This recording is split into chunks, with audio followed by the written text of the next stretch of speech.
Any denial of our good is not loving ourselves, and we can do that in so many different ways.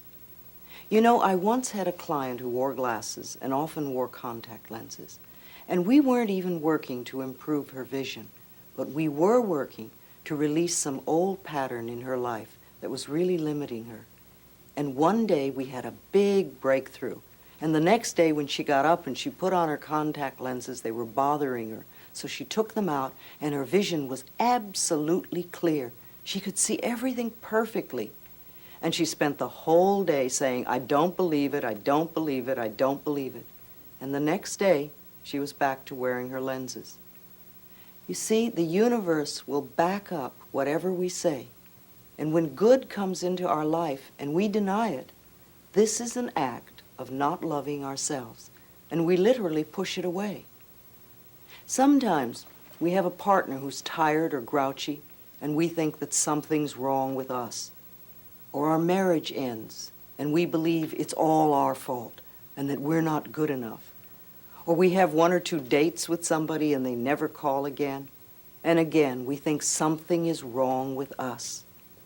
Sometimes we're afraid to ask for a raise, or our bodies may not match the latest fashions, and we think we're not good enough. Or we don't make the sale, or we don't get the part, and we think we're not good enough. Or we may have a fear of intimacy, and so we wind up having no sex or anonymous sex. How do you express your lack of self-esteem? Think about it. It's not that we're wrong or bad people. It's just that we're looking at what we'd like to change. And we all have things about us that could be changed if we want to make our lives work better. When we were little tiny babies, we knew the perfection of our being. We knew how wonderful we were. You look at any tiny baby and you see how wonderful they are. They're full of love, and they're full of life, and they ask for what they want, and they express their feelings freely. When a little baby is angry, not only do you know it, the entire neighborhood knows it. And yet, 2 minutes later, their smile can light up a room because they express and it's over. And they always live in the now. And they reach out and ask for what they want.